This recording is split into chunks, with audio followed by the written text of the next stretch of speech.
आमच्या घराजवळच्या डोंगरावर ना त्याच्या माथ्यावरती ढग टेकेल दिसत होते आणि तो नजारा ना एकदम भारी वाटत होता।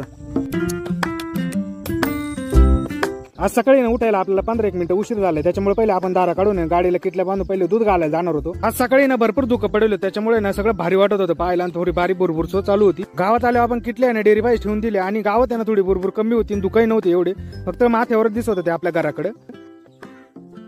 डेअरी दूध घातल्यानंतर आपण पहिले ना गाय बांधाय आलो शेजारच्या रानामध्ये, आपलं घर सुद्धा पाठीमागं पाहू शकता ते। त्याचबरोबर ना आमची वासरीने पप्पा घेऊन सनी वरच्या रानामध्ये जायला होते, त्यानंतर आपण गवत कापून सनी वाहून घेतलं। घरालगतच्याच गॅप मध्ये आपण तिडे टाकतो म्हणजे ना आपल्या कुटी करायला एकदम समोरच पडतं। त्यानंतर आपल्याला ना वासराला औषध लावायचं होतं, याला ना गोचिडे झाले होते, तुम्ही हे पाहू शकता, याला गोचिडी म्हणते। हे ना वासराचं किंवा जनावराचं कोणाचं रक्त पितात, त्याच्यामुळे ना याला औषध आपण फडकीने लावून सनी चोळून घेतलं। त्यानंतर आणलेल्या गवताची कुटी करून ना आपण गायीने टाकून दिली व त्यांच्या खायला लागून गेल्या। आमची वासरी सुद्धा ना गायीच्या याच्यामध्ये खाती, म्हणजे तिला चारा खायची सवय लागली पाहिजे। त्यानंतर